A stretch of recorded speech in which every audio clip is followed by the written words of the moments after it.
The rain had stopped just moments before Emma Cole stepped out of her apartment in Seattle. Above her, the sky shimmered, not with the pale blue of a post-storm morning, but with the faint, iridescent glow of the atmospheric grid. It was 7:15 in the morning, and the grid had just completed its daily sweep, filtering pollutants from the air while projecting faint weather adjustment holograms across the skyline. Most people in the city didn't think twice about it anymore. The grid had been operational for 3 years, and for most Americans, the technology was as common as streetlights. But to visitors from other nations, it was something out of science fiction, proof that America had already stepped decades ahead. Emma's personal transport pod glided silently to the curb, summoned by the neural bracelet on her wrist. The pod's doors slid open, revealing a sleek interior lined with responsive smart fabric seats that adjusted instantly to her posture. No steering wheel, no controls, only the faint hum of the maglev propulsion system embedded in the roads. She settled into the seat, and the vehicle began to move without a sound. Outside, other pods zipped along at precise intervals, each coordinated by the city's AI-managed traffic network. Accidents were virtually non-existent now. The city's traffic system not only anticipated congestion before it happened, but also synchronized travel patterns with personal schedules stored in secure, encrypted life data hubs. Emma leaned back, her eyes drifting to the augmented reality display projected on the inside of the pod's glass. The newsfeed scrolled without her asking, adapting to her interests. This morning, it displayed live footage from a floating agricultural platform off the California coast. Towering vertical farms stretched into the sky, their structures powered entirely by wave energy. The crops, genetically designed to withstand changing ocean climates, were already feeding 12% of the West Coast population. Her pod glided over a bridge, but the bridge itself wasn't ordinary. Embedded within its structure were piezoelectric materials that harvested kinetic energy from every vehicle passing over it. The result? The bridge generated more power than the city block it connected. In 2050, this would be standard. In America, it was already reality. That morning, Emma's destination wasn't her usual office. She was headed to the Future Systems Research Facility, a sprawling complex outside the city. It was a place most Americans only heard about in whispers, where breakthrough technologies were tested before being quietly integrated into daily life. When she arrived, the pod slowed to a graceful stop before a translucent security barrier. The barrier scanned her entire body in less than a second, cross-referencing biosignature data stored in a decentralized federal ledger. Inside, the facility resembled a fusion of a university campus and a spaceport. Drones buzzed overhead, carrying everything from documents to coffee cups. Hallways curved with organic precision, their walls alive with green biopanels that filtered indoor air while absorbing sound. Dr. Alan Bishop, the facility's director, greeted her with a handshake. His glasses projected faint lines of data over his irises, real-time analysis of everything in his field of vision. Emma, welcome to tomorrow. She had heard the phrase before, but here, it wasn't just a marketing slogan, it was a literal description. This was where America's 2050 already existed, quietly, steadily, and invisibly integrated into the lives of millions. They began the tour. The first stop was the MedCore Bio Wing, a wing dedicated entirely to real-time AI-driven healthcare. Rows of patients reclined in diagnostic pods that scanned their bodies continuously, identifying even the faintest anomalies before symptoms appeared. Microsurgical nanobots were already in use, injected into the bloodstream to repair tissue damage at the cellular level. This patient here was diagnosed with early-stage heart valve deterioration just yesterday morning. The nanobots have already begun reconstructing the damaged tissue. No surgery, no hospital stay. He'll be home by dinner. Emma watched, honestly awestruck. Around the world, headlines screamed about America's medical costs, but few people really understood that much of that cost was due to technologies like these. Technologies that just didn't exist anywhere else yet.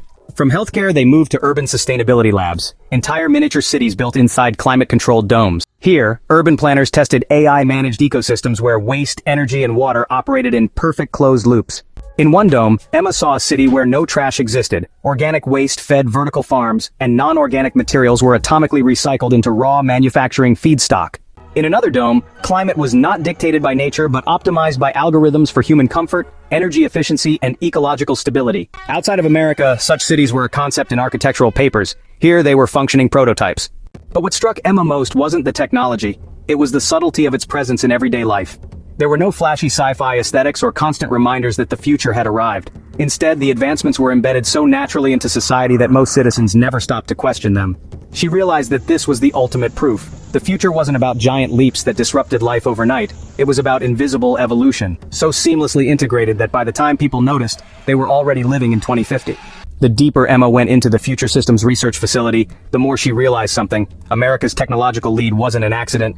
It was a carefully engineered reality, decades in the making. Dr. Bishop led her into a secured section known simply as the archive. It wasn't a dusty library. It was a towering data chamber, hundreds of feet high, stacked with holographic columns of information stretching into darkness. Each column represented a breakthrough. Energy grids, AI cognition models, space habitat designs, some marked with dates years in the future. These are timelines. More than that, every nation has research. But America doesn't just invent for the present, we invent on a timeline decades ahead. What you see in daily life is the tip of an iceberg we've been building since the late 20th century. She stepped closer to one column labeled Neural Quantum Link Operational 2046. And yet it's already being tested in closed civilian networks. That's when Emma understood. Much of the tech outside the facility wasn't new. It had existed for years, even decades, developed in secret military labs, perfected through hidden corporate partnerships, then gradually released to the public once it was stable enough to blend in. They moved next to the Atlas wing, where massive maps floated midair, glowing with streams of light. These weren't simple maps. They showed real-time simulations of global events from weather patterns to economic shifts, all fed by quantum AI predictions. These are shipping lanes. We know with 99.7% accuracy where every cargo vessel will be 2 weeks from now.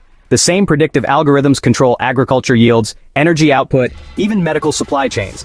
That's why when the rest of the world struggles with shortages, America barely feels it. The realization hit her. The country wasn't reacting to the present. It was living in a constant state of preemptive adaptation. While other nations were fighting today's fires, America was already preparing for the storms 10 years away. The most striking moment came in the Skyworks lab. Here, colossal drones hovered silently, some the size of small houses, designed for atmospheric repair. This fleet can deploy to stabilize severe storms, reduce wildfire spread, or restore damaged ecosystems. They operate autonomously, coordinate globally, and we don't announce them. If you've seen an unusually sudden weather shift in America, you've probably seen their work without knowing. Emma realized the secrecy wasn't just about military advantage, it was about public perception. If the average citizen saw every futuristic tool in action, they might panic, resist, or worse, weaponize the knowledge politically. But hidden in plain sight, these technologies quietly reshaped life. Later that afternoon, Bishop took her to a viewing platform. Beyond the facility's boundary lay a city she didn't recognize. Sleek towers twisted into the sky, their surfaces alive with energy-absorbing panels. Sky paths connected rooftops, where urban gardens flourished under controlled microclimates. Below, streets hummed with silent autonomous flows. No congestion, no pollution, no visible waste. This is Haven City. Fully functional, AI-governed, energy-positive, and invisible to the public map. A testbed for what the rest of America will look like by 2050. But here's the truth. 2050 isn't the goal. It's the baseline. At least 30 years, maybe more. That night, back in her Seattle apartment, Emma looked out at the glowing grid overhead. She thought of the medical pods, the predictive AI maps, the hidden city. She realized that proof America was living in 2050 wasn't in flashy headlines. It was in the quiet details, the clean air she breathed, the traffic that never jammed, the power that never failed. Most people never questioned it. They didn't need to. The future had arrived so smoothly that it felt like it had always been there. But Emma knew the truth now. America wasn't living in 2050. It was building beyond it. And the rest of the world, they were still catching up to yesterday.